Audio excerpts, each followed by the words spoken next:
Hi everybody, it's Nonna and I'm back. I am so happy to be back with you guys. I'm sorry I was gone for so long, but that doesn't matter anymore because we're just going to move forward and we're going to read more exciting stories for you. And I've got a really good fairy tale for you tonight that I think you'll really enjoy. It's a classic with a twist.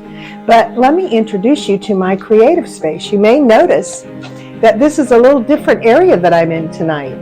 Well, this is where I do my artwork and my writing for my book, Mr. McBoggle's Little Bird, and other books that I'm illustrating, which are upcoming, and you'll hear more about those later.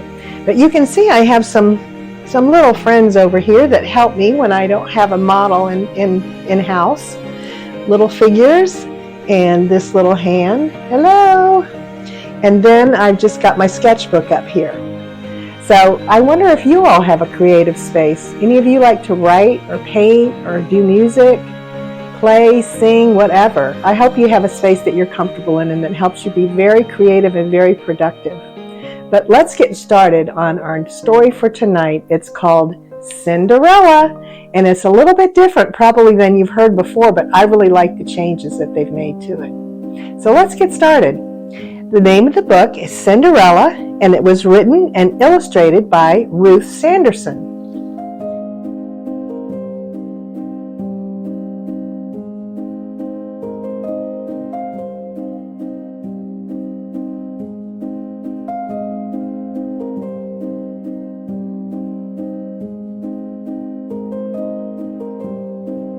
Once upon a time, there was a gentleman who, after his beloved first wife died, married a widow with 2 daughters. His new wife and stepdaughters arrived at his home and met his only daughter. They hated her at once, for they were vain and jealous creatures.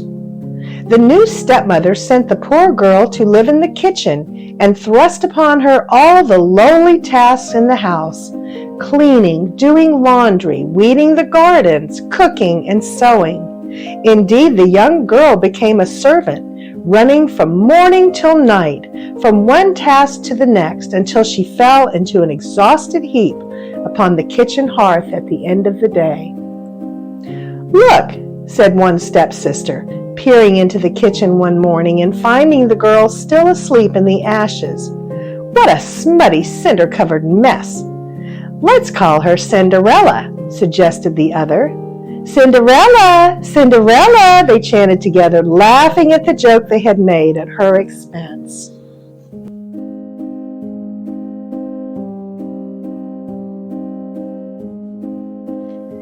Cinderella's father said nothing of his daughter's new circumstances, for he was totally ruled by his new wife.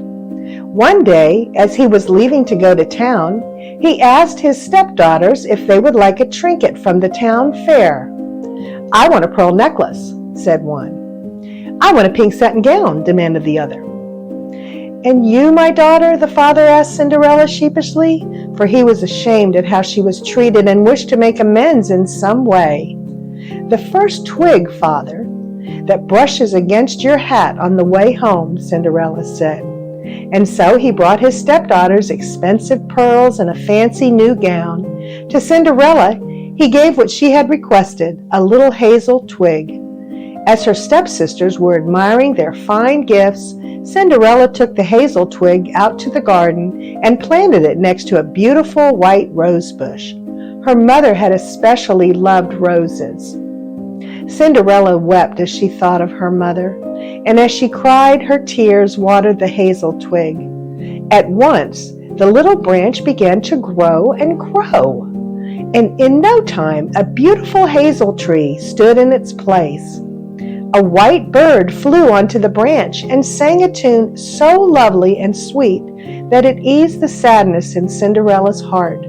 From that day on, Cinderella brought the bird bits of stale bread, and every day it sang for her and ate the bread out of her hand.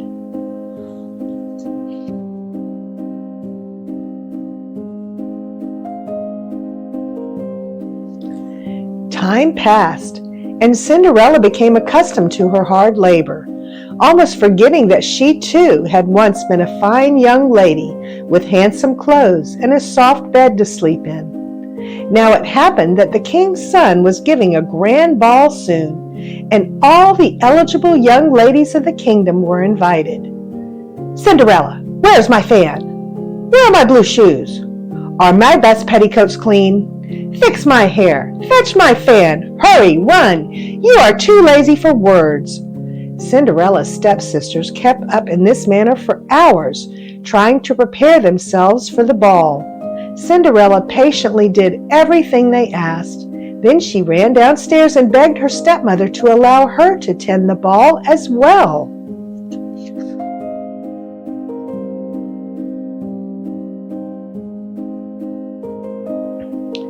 "What? You are a dirty kitchen wench, and you would be laughed out of the ball." But Cinderella persisted until finally her stepmother grabbed a bowl of lentils from the table and angrily tossed them into the fire ashes. "If you can put those lentils back into the bowl in 2 hours, you may go to the ball," she said cruelly. Then she stalked out of the room. Knowing that the task was hopeless, Cinderella despaired, and then the white bird from the hazel tree appeared on the open window. "Oh, sweet bird," said Cinderella, "if only you could help me. There are so many lentils in the ashes, and I need to pick them all out in 2 hours' time, or I can't go to the ball." At once the bird began to sing, and soon was joined by other birds from the garden. Starlings, doves, and finches flew in the window and alighted among the ashes, picking out the lentils and returning them to the dish that Cinderella held. When all the lentils were back in the bowl, Cinderella ran to show her stepmother, who was preparing to leave for the ball with her daughters. "Foolish girl," said the stepmother, "did you think I was serious? How could you go to the ball with no proper clothes?" And Cinderella was left on the doorstep as her stepmother and stepsisters brushed past her to the coach waiting outside. As Cinderella watched with longing, their coach disappeared out of the gate. She went to the garden and sank onto the stone bench under the hazel tree. The white bird was nowhere in sight. Her unhappiness deepened. Had she no friend in the world?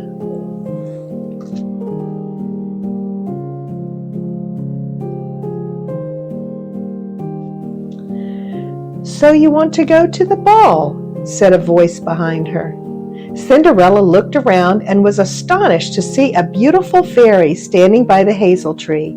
She had seen all that had happened. "What are you waiting for, Cinderella?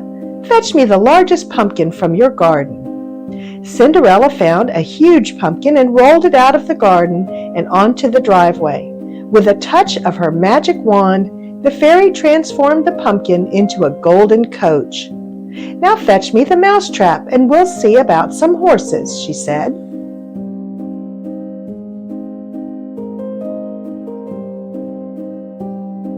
There were 6 gray mice in the trap, and as Cinderella let them out, her fairy godmother changed them one by one into beautiful dapple gray carriage horses. "What about a coachman?" asked Cinderella. "I think I saw a big plump rat in the rat trap." "A good idea," said her fairy godmother. "Go and fetch it." The rat made a fine coachman with a long mustache, and he immediately began to harness the horses to the coach as though he had been doing it for years. Then Cinderella's fairy godmother said, "Look, in the garden behind the watering pot. I imagine there might be a few lizards there that would make excellent footmen." And so with a touch of the magic wand, the lizards became footmen and took their place on the back of the carriage.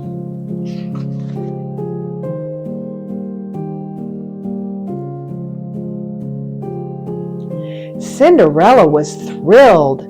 Then she looked down at her own ragged appearance. "Ah, not to worry, my dear," said her fairy godmother kindly, and with a wave of her hand, she transformed Cinderella's rags into a gown of golden silk embroidered with pearls. As Cinderella looked down to admire the beautiful gown, she noticed that upon her feet were dainty slippers made entirely of glass. "Now you are ready to go to the ball," said the fairy.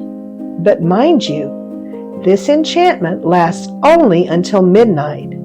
Then the coach turns to pumpkin, horses back to mice, coachman to rat, footman to lizards, and your finery back to rags. You must leave the ball before midnight.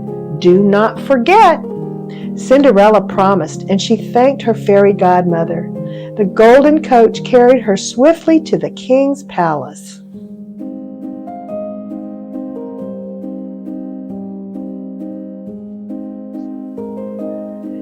When Cinderella entered the grand hall, everyone stopped dancing, stopped talking, and stared, for she was dazzling in her splendid gown. Word spread quickly that a beautiful unknown princess had arrived, but it was Cinderella's sweet face that engaged the prince. He immediately asked her to dance and would have no other partner in the whole evening long. As they talked and laughed, Cinderella felt happy for the first time in years.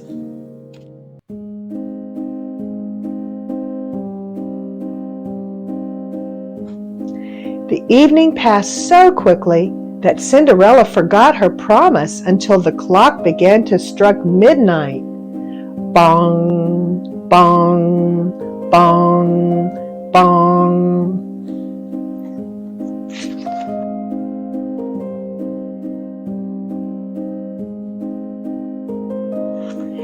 Cinderella ran from the room and dashed down the palace stairs so quickly that she stumbled and lost one of her slippers. The shadow of the palace wall hid her as the last stroke of midnight rang out, and then Cinderella slipped out of the gate, dressed once again in her rags. 6 mice scurried past her, followed by the rat and the lizards. The pumpkin rolled to the edge of the road, then into a ditch, where it shattered. Cinderella walked slowly home as if in a dream.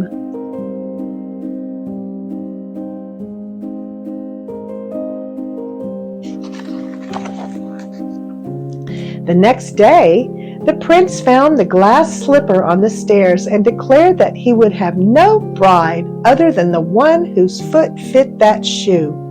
And so began a search of the entire kingdom. Days passed, but the prince and his servant could not find the lady whose foot fit in the glass slipper. The last house they stopped at was Cinderella's. The prince and his servant were shown into the drawing room where Cinderella's stepsisters awaited. First, the elder tried to get her huge toes into the slipper, without success. Then the younger sister tried. She managed to get her toes in, but however much she pushed, she could not force her heel into the shoe. "And there are no other young ladies in this house?" asked the prince. "There are none," said the Cinderella's stepmother. "Just a dirty cinder wench who works in the kitchen." Cinderella's father frowned but said nothing.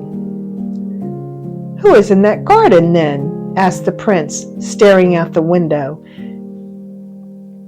Cinderella's father had kept silent for fear of angering his wife, but the sight of his daughter in the sunlit rose garden reminded him so much of his first wife that he took courage and spoke. "That is my daughter," he said. "She is beautiful, isn't she?"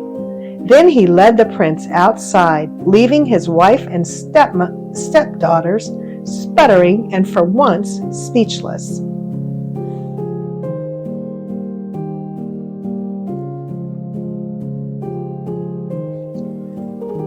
In spite of her ragged dress, the prince recognized Cinderella immediately. She sat on the garden bench, and the prince himself knelt to try the glass slipper on her foot. It fit perfectly. Then Cinderella reached into her pocket and took out a matching slipper and put it on as well.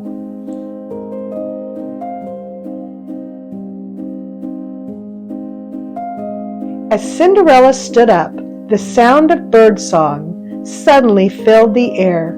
Soon she was surrounded by fluttering wings and joyful chirping as all the birds in the garden flocked around her. The white bird settled on her outstretched hand. Instantly, Cinderella's dress became a gown of shimmering silk. It was a final gift from her fairy godmother. Cinderella's stepsisters ran into the garden, for they now recognized her as the beautiful young lady they had seen at the ball. They fell down at her feet and begged her pardon for their poor treatment of her, and being a kind-hearted soul, Cinderella forgave them at once.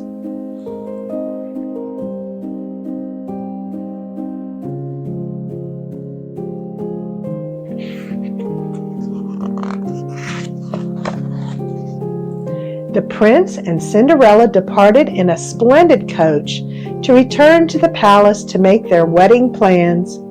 It soon became apparent that Cinderella's stepmother and stepsisters would not be in attendance, however, for as the coach went out of the gate, the birds in the garden flew at the women with fury, pecking them until they fled back into the house. And there they remained for the rest of their days, for the birds were constantly on guard, and the women could not set so much as a foot outside of the door.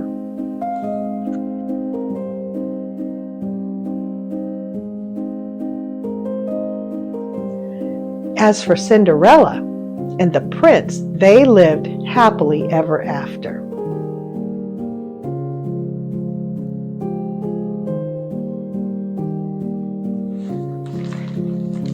I really like that story. I hope you all like that too. It was a little different than maybe a Cinderella version that you've heard, but I thought it was very, very good. So that's story time with Nonna. I hope that you'll join me next time because we've got another exciting story for you. I've missed you all, but I'm back on track now. So I'll see you later. Thanks for joining. Come back soon. Bye.